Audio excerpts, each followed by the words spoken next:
ಸ್ನೇಹಿತರೆ, ಭಾರತದ ರಾಜಕೀಯದಲ್ಲಿ ಒಂದು ಮಾತಿದೆ, ದೆಹಲಿಯಲ್ಲಿ ದೋಸ್ತಿ, ಗಲ್ಲಿಯಲ್ಲಿ ಕುಸ್ತಿ ಅಂತ. ಆದ್ರೆ ಇವತ್ತು ದಕ್ಷಿಣ ಭಾರತದಲ್ಲಿ ನಡೀತಿರುವುದನ್ನ ನೋಡಿದ್ರೆ ಇದು ಬರೀ ಕುಸ್ತಿ ಅಲ್ಲ, ಇದೊಂದು ಯುದ್ಧ ಅಂತ ಅನ್ನಿಸ್ತಾ ಇದೆ.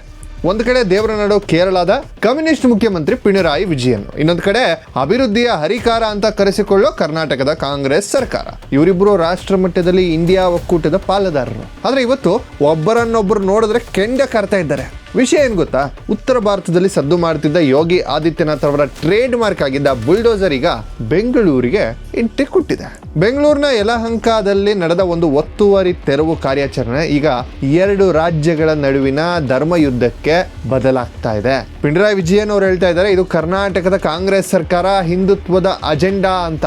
ಸಿದ್ದರಾಮಯ್ಯ ಹೇಳ್ತಾರೆ, ಇದು ಕಾನೂನು ಪಾಲನೆ, ಅಕ್ರಮವಾಗಿ ನೆಲೆಸಿದ್ದವ್ರನ್ನ ವಿರುದ್ಧ ಕ್ರಮ ಕೈಗೊಂಡಿದ್ದೀವಿ, ಅವ್ರಿಗೆ ಒಂದು ಸೂರನ್ನು ಕೊಡ್ತೀವಿ ಅಂತ. ಅಸ್ಲಿಗೆ ಅಲ್ಲಿ ವಾಸವಾಗಿದ್ದವ್ರು ಯಾರು? ಬಡ ಭಾರತೀಯರೋ ಅಥವಾ ದೇಶದ ಭದ್ರತೆಗೆ ಕುತ್ತು ತರುವ ಅಕ್ರಮ ಬಾಂಗ್ಲಾ ವಲಸಿಗರೋ? ಇದರ ಹಿಂದೆ ಇರುವ ವೋಟ್ ಬ್ಯಾಂಕ್ ಪಾಲಿಟಿಕ್ಸ್ ಏನು? ಬನ್ನಿ ಇವತ್ತಿನ ವಿಶೇಷ ಸಂಚಿಕೆಯಲ್ಲಿ ಪ್ರತಿಯೊಂದನ್ನು ಎಳೆಯಾಗಿ ಬಿಚ್ಚಿಡೋಣ. Let's start the analysis. ಮೊದಲು ನಾವು ಭಾವನೆಗಳನ್ನ ಪಕ್ಕಕ್ಕಿಟ್ಟು ಸತ್ಯಾಂಶಗಳನ್ನ ನೋಡೋಣ. ಘಟನೆ ನಡೆದಿದ್ದು ಬೆಂಗಳೂರಿನ ಯಲಹಂಕದ ಸಮೀಪ ಬೆಳ್ಳಹಳ್ಳಿ ಮತ್ತು ಕೂಗಿಲು ಕ್ರಾಸ್ ಬಳಿ ಇರುವ ಸ್ವಯಂ ಘೋಷಿತ ಫಕೀರ್ ಕಾಲೋನಿ ಮತ್ತು ವಸೀಂ ಲೇಔಟ್ ಎಂಬ ಪ್ರದೇಶದಲ್ಲಿ ಡಿಸೆಂಬರ್ 2025 ಕೊನೆಯ ವಾರದಲ್ಲಿ, ಅಂದ್ರೆ ನಿನ್ನೆ ಬಿಬಿಎಂಪಿ ಮತ್ತು ಪೊಲೀಸ್ ಇಲಾಖೆ ಒಂದು ಮೆಗಾ ಆಪರೇಷನ್ ಅನ್ನು ನಡೆಸ್ತಾರೆ. ಜೆಸಿಬಿಗಳು ಗರ್ಜಿಸಿದ್ವು, ನೂರಾರು ತಾತ್ಕಾಲಿಕ ಶೆಡ್ಗಳು ನೆಲಸಮವಾದವು. ಸರ್ಕಾರದ ವರದಿ ಏನ್ ಹೇಳುತ್ತೆ? ಇದು ಸರ್ಕಾರಿ ಜಾಗ, ಈ ಜಾಗವು ಸರ್ಕಾರಕ್ಕೆ ಸೇರಿದ್ದು ಮತ್ತು ಇದನ್ನ ಕಸೆ ವಿಲೇವಾರಿ ಮತ್ತು ಬಫರ್ ಝೋನ್ ಎಂದು ಗುರುತಿಸಲಾಗಿದೆ ಅಂತ. ಅನೈತಿಕ ತಾಣ ಆಗಿದೆ ಅಂತ ಕೆಲವರು ಹೇಳ್ತಾ ಇದ್ದಾರೆ. ಇಲ್ಲಿ ಕೇವಲ ಬಡವರು ವಾಸಿಸ್ತಾ ಇಲ್ಲ, ಬದಲಿಗೆ ಇದು ಕಾನೂನು ಬಾಹಿರವಾಗಿ ಚಟುವಟಿಕೆಯ ಅಡ್ಡೆಯಾಗಿದೆ.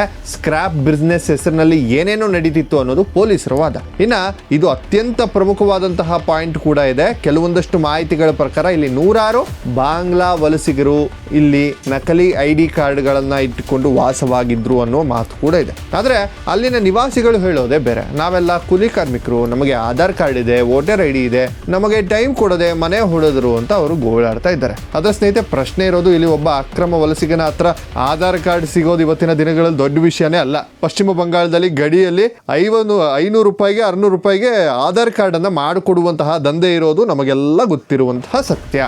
ಯಾವಾಗ ಬೆಂಗಳೂರಿನಲ್ಲಿ JCB ಸೌಂಡ್ ಬಂತೋ ಅದರ ಪ್ರತಿಧ್ವನಿ ಕೇಳಿಸಿದ್ದು ತಿರುವನಂತಪುರಂನ ಕೇರಳದ CM ಪಿಣರಾಯಿ ವಿಜಯನ್ ಅವರು ತಡ ಮಾಡದೆ ಫೇಸ್ಬುಕ್ ನಲ್ಲಿ ಒಂದು ಬಾಂಬ್ ಅನ್ನ ಹಾಕಿದ್ರು, ಟ್ವೀಟ್ ಮಾಡಿದ್ರು. ಅವ್ರು ಹೇಳಿದೇನ್ ಗೊತ್ತಾ? ಕರ್ನಾಟಕದಲ್ಲಿ ಕಾಂಗ್ರೆಸ್ ಸರ್ಕಾರ ಬಿಜೆಪಿಯ ಬುಲ್ಡೋಸರ್ ರಾಜ್ ಸಂಸ್ಕೃತಿಯನ್ನ ಅಳವಡಿಸಿಕೊಂಡಿದೆ, ಬಡ ಮುಸ್ಲಿಮರನ್ನ ಮಾತ್ರ ಗುರಿಯಾಗಿಸಿ ದಾಳಿಯನ್ನ ನಡೆಸ್ತಾ ಇದೆ. ರಾಹುಲ್ ಗಾಂಧಿ ಅವರು ಸಂವಿಧಾನದ ಬಗ್ಗೆ ಮಾತಾಡ್ತಾರೆ, ಆದ್ರೆ ಅವರದೇ ಪಕ್ಷದ ಸರ್ಕಾರ ಬಡವರ ಸೂರು ಕಸಿತಾ ಇದೆ. ಇದು ಸಂಘ ಪರಿವಾರದ ಅಜೆಂಡಾ ಅಲ್ವಾ ಅಂತ ಪ್ರಶ್ನೆ ಮಾಡಿದ್ರು. ನೋಡಿ ಸ್ನೇಹಿತರೆ, ಇಲ್ಲಿ ಪಿಣರಾಯಿ ವಿಜಯನ್ ಆಡಿದ ಮಾತುಗಳ ಹಿಂದಿರೋದು ಬರೀ ಮಾನವೀಯತೆನಲ್ಲ, ಅದು ಕ್ಯಾಲ್ಕುಲೇಟೆಡ್ ಪಾಲಿಟಿಕ್ಸ್. ಅವರು ಕರ್ನಾಟಕ ಸರ್ಕಾರವನ್ನ ನೇರವಾಗಿ ಮುಸ್ಲಿಂ ವಿರೋಧಿ ಎಂದು ಬಣ್ಣಿಸಲು ಪ್ರಯತ್ನಿಸ್ತಾ ಇದ್ದಾರೆ. ಈ ಮೂಲಕ ರಾಷ್ಟ್ರ ಮಟ್ಟದಲ್ಲಿ ಬಿಜೆಪಿಯನ್ನ ವಿರೋಧಿಸುವ ಕಾಂಗ್ರೆಸ್ ಆಂತರಿಕವಾಗಿ ಬಿಜೆಪಿಯನ್ನೇ ಫಾಲೋ ಮಾಡ್ತಿದೆ ಅಂತ ಜಗತ್ತಿಗೆ ಸಾರಲು ಹೊರಟರು ಇವರು. ಇದಕ್ಕೆ ಕರ್ನಾಟಕ ಸುಮ್ಮನೆ ಕೂರುತ್ತಾ? ಇಲ್ಲ. ಕನ್ನಡಿಗರ ಸ್ವಾಭಿಮಾನದ ಪ್ರಶ್ನೆ ಬಂದಾಗ ನಾವು ಸುಮ್ಮನೆ ಕೂರಲ್ಲ. CM ಸಿದ್ದರಾಮಯ್ಯ ಅವರು ತಿರುಗೇಟನ್ನು ಕೊಟ್ಟರು. ಪಿಣರಾಯಿ ವಿಜಯನ್ ಅವರಿಗೆ ಸುಳ್ಳು ಮಾಹಿತಿ ಇದೆ, ನಾವು ಒಡೆದಿದ್ದು ಅಕ್ರಮ ಶೆಡ್ಗಳನ್ನೇ ಹೊರತು ಬಡವರ ಕನಸುಗಳನ್ನಲ್ಲ. ಅದು ವಾಸಕ್ಕೆ ಯೋಗ್ಯವಲ್ಲದ ಜಾಗ, ಅಲ್ಲಿ ಕಾಯಿಲೆಗಳು ಹರಡುವ ಭೀತಿ ಇತ್ತು.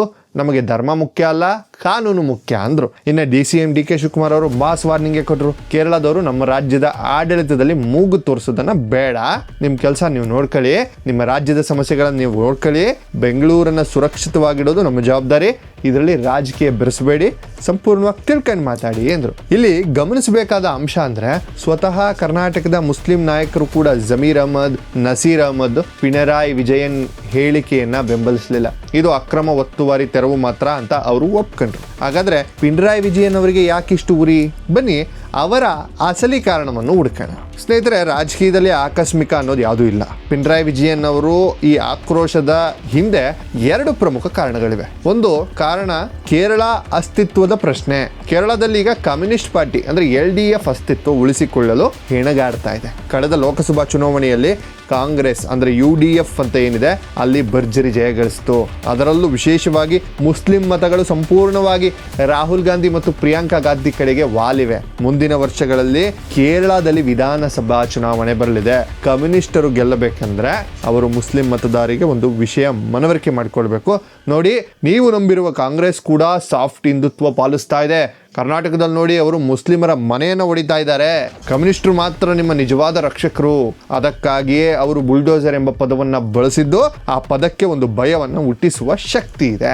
ಅದನ್ನ ಬಳಸಿ ಕಾಂಗ್ರೆಸ್ ಪಕ್ಷವನ್ನ ಇಕ್ಕಟ್ಟಿಗೆ ಸಿಲುಕಿಸುವುದು ಅವರ ಮಾಸ್ಟರ್ ಪ್ಲಾನ್. ಇನ್ನ ಕಾರಣ 2, ಬೆಂಗಳೂರಿನ ಡೆಮೋಗ್ರಫಿ ಬದಲಾವಣೆ ಆಗ್ತಾ ಇದೆ. National security threat. ಈಗ ನಾವು ರಾಷ್ಟ್ರೀಯವಾಗಿ ನೋಡಬೇಕು ಅಂತಂದ್ರೆ, ಕಳೆದ 10 ವರ್ಷಗಳಲ್ಲಿ ಬೆಂಗಳೂರಿನ ಹೊರವಲಯಗಳಲ್ಲಿ, ಅದರಲ್ಲೂ ಯಲಹಂಕ, ಸರ್ಜಾಪುರ, ಮಾದೇವಪುರ ಕಡೆಗಳಲ್ಲಿ ಕಸದ ಮಾಫಿಯಾ ಹೆಸರಿನಲ್ಲಿ ಯಾರು ಬಂದು ಸೇರ್ಕೊಂಡಿದ್ದಾರೆ ಗೊತ್ತಾ?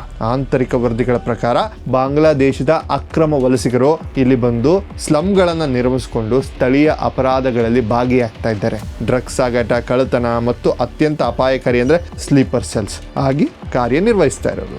ಕರ್ನಾಟಕ ಸರ್ಕಾರ ಇಷ್ಟು ದಿನ ಸೆಕ್ಯುಲರ್ ಮುಖವಾಡ ಹಾಕಿಕೊಂಡಿದ್ರು.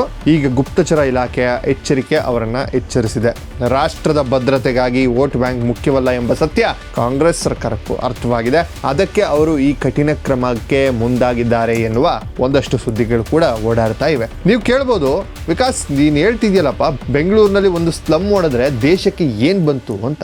ಇಲ್ಲೇ ನೀವು ತಪ್ಪು ಮಾಡೋದು. ದೆಹಲಿಯಲ್ಲಿ ಮೋದಿಯನ್ನು ಸೋಲಿಸಲು ಒಂದಾಗಿರುವ ಈಗ ಒಬ್ಬರ ಮೇಲೊಬ್ಬರು ಕತ್ತಿ ಮಸೆಯುತ್ತಿದ್ದಾರೆ. ಇದು ಒಗ್ಗಟ್ಟಿನ ಅಸಲಿಯತ್ತನ್ನು ತೋರಿಸ್ತಾ ಇದೆ. ದಕ್ಷಿಣ ರಾಜ್ಯಗಳ ಭದ್ರತೆ. ಬೆಂಗಳೂರು ದಕ್ಷಿಣ ಭಾರತದ ಎಕಾನಮಿಯ ಹೃದಯ. ಇಲ್ಲಿ ಅಕ್ರಮ ವಲಸಿಗರು ಬಂದು ನೆಲೆಸಿದ್ರೆ ಅದು ಮುಂದೆ ದೊಡ್ಡ ಗಂಡಾಂತರಕ್ಕೆ ಕಾರಣವಾಗಬಹುದು. ಯುರೋಪ್ ದೇಶಗಳಲ್ಲಿ ಅಕ್ರಮ ವಲಸಿಗರಿಂದ ಏನಾಗ್ತಿದೆ ಅಂತ ನಾವು ನೋಡ್ತಿದ್ದೀವಿ. ಅದೇ ಪರಿಸ್ಥಿತಿ ನಮ್ಮ ಬೆಂಗಳೂರಿಗೆ ಬರಬಾರದು ಅನ್ನೋದು. ಇನ್ನು ಅಪಾಯಕಾರಿ ಸಂದೇಶ ಏನು ಅಂದ್ರೆ, ಪಿಣರಾಯಿ ವಿಜಯನ್ ಅವರಂತಹ ನಾಯಕರು ಕಾನೂನು ಬಾಹಿರ ಚಟುವಟಿಕೆಗಳನ್ನ ಮಾನವೀಯತೆ ಮತ್ತು ಧರ್ಮದ ಹೆಸರಿನಲ್ಲಿ ಸಮರ್ಥಿಸಿಕೊಳ್ಳುವುದು ಅತ್ಯಂತ ಅಪಾಯಕಾರಿ. ಅಪರಾಧಿಗೆ ಧರ್ಮ ಇರೋದಿಲ್ಲ. ಅಕ್ರಮವಾಸಿಯೇ. ಕೊನೆಯದಾಗಿ ನಂದೊಂದು ನೇರವಾದ ಮಾತು. ನಾವು ಯಾರ ಪರವೂ ಅಲ್ಲ, ಯಾರ ವಿರೋಧಿಯೂ ಅಲ್ಲ. ನಾವು ಭಾರತದ ಪರ. ಯಾವುದೇ ಸರ್ಕಾರವಿರಲಿ, ಅದು BJP ಆಗಿರಲಿ, ಕಾಂಗ್ರೆಸ್ ಆಗಿರಲಿ ಅಥವಾ ಕಮ್ಯುನಿಸ್ಟೇ ಆಗಿರಲಿ, ದೇಶದ ಕಾನೂನು ಮತ್ತು ಭದ್ರತೆ ವಿಷಯ ಬಂದಾಗ ರಾಜಕೀಯ ಮಾಡಬಾರ್ದು. ಬೆಂಗಳೂರಿನ ಯಲಹಂಕದಲ್ಲಿ ನಡೆದ ಕಾರ್ಯಾಚರಣೆ ಅಕ್ರಮದ ವಿರುದ್ಧ ಕಾರ್ಯಾಚರಣೆ. ಅದನ್ನ ಮುಸ್ಲಿಂ ವಿರೋಧಿ ಎಂದು ಬಣ್ಣ ಹಚ್ಚಿ ಪಕ್ಕದ ರಾಜ್ಯದ CM ರಾಜಕೀಯ ಲಾಭ ಪಡೆಯಲು ನೋಡುವುದು ಎಷ್ಟರ ಮಟ್ಟಿಗೆ ಸರಿ. ಕೇರಳದಲ್ಲಿ ತಮ್ಮದೇ ಆದ 100 ಸಮಸ್ಯೆಗಳು. ಆರ್ಥಿಕ ಬಿಕ್ಕಟ್ಟು, PFI ಹಾವಳಿ, ಚಿನ್ನ ಕಳ್ಳ ಸಾಗಾಣಿಕೆ. ಪಿಣರಾಯಿ ವಿಜಯನ್ ಅವರ ಮೊದಲು ತಮ್ಮ ಮನೆಯನ್ನು ಸರಿಪಡಿಸ್ಕೊಳ್ಳಿ, ಆಮೇಲೆ ಪಕ್ಕದ ಮನೆಯ ಬಗ್ಗೆ ಮಾತಾಡ್ಲಿ. ಮತ್ತು ಕರ್ನಾಟಕ ಸರ್ಕಾರಕ್ಕೆ ಒಂದು ಸಲಾಂ. ತಡವಾಗಿ ಆದರೂ ಎಚ್ಚೆತ್ತುಕೊಂಡು ಅಕ್ರಮ ವಲಸಿಗರ ವಿರುದ್ಧ, ಒತ್ತುವರಿಕೋರರ ವಿರುದ್ಧ ಬುಲ್ಡೋಸರ್ ಇಳಿಸಿದ್ದಕ್ಕೆ ಅಭಿನಂದನೆಗಳು. ಇದು ಹೀಗೆಯೇ ಮುಂದುವರಲಿ. ಬೆಂಗಳೂರು ಧರ್ಮಶಾಲೆಯಲ್ಲ, ಇದು ಕನ್ನಡಿಗರ ಹೆಮ್ಮೆ. ನಿಮ್ಗೇನನ್ಸುತ್ತೆ ವೀಕ್ಷಕರೇ? ರಾಷ್ಟ್ರೀಯ ಭದ್ರತೆಗಾಗಿ ಇಂತಹ ಬುಲ್ಡೋಸರ್ ಕಾರ್ಯಾಚರಣೆಗಳು ಇಡೀ ದೇಶಾದ್ಯಂತ ನಡಿಬೇಕಾ, ಅಥವಾ ಮಾನವೀಯತೆ ಹೆಸರಿನಲ್ಲಿ ಅಕ್ರಮಗಳಿಗೆ ಅವಕಾಶ ಕೊಡಬೇಕಾ? ಕಮೆಂಟ್ ಬಾಕ್ಸ್ ನಿಮಗಾಗಿ ಓಪನ್ ಇದೆ. ನಿಮ್ಮ ಅಭಿಪ್ರಾಯಗಳನ್ನು ಮುಕ್ತವಾಗಿ ತಿಳಿಸಿ. ಈ ವಿಶ್ಲೇಷಣೆ ಇಷ್ಟ ಆಗಿದ್ರೆ ಲೈಕ್ ಮಾಡಿ, ಶೇರ್ ಮಾಡಿ ಮತ್ತು ದೇಶದ ಬಗ್ಗೆ, ಸತ್ಯದ ಬಗ್ಗೆ ಇಂತಹದ್ದೇ ಖಡಕ್ ಅನಾಲಿಸಿಸ್ಗಾಗಿ ನಮ್ಮ ಚಾನಲನ್ನು ಸಬ್ಸ್ಕ್ರೈಬ್ ಆಗಿ. ಜೈ ಹಿಂದ್, ಜೈ ಕರ್ನಾಟಕ, ಒಂದೇ ಮಾತರಂ.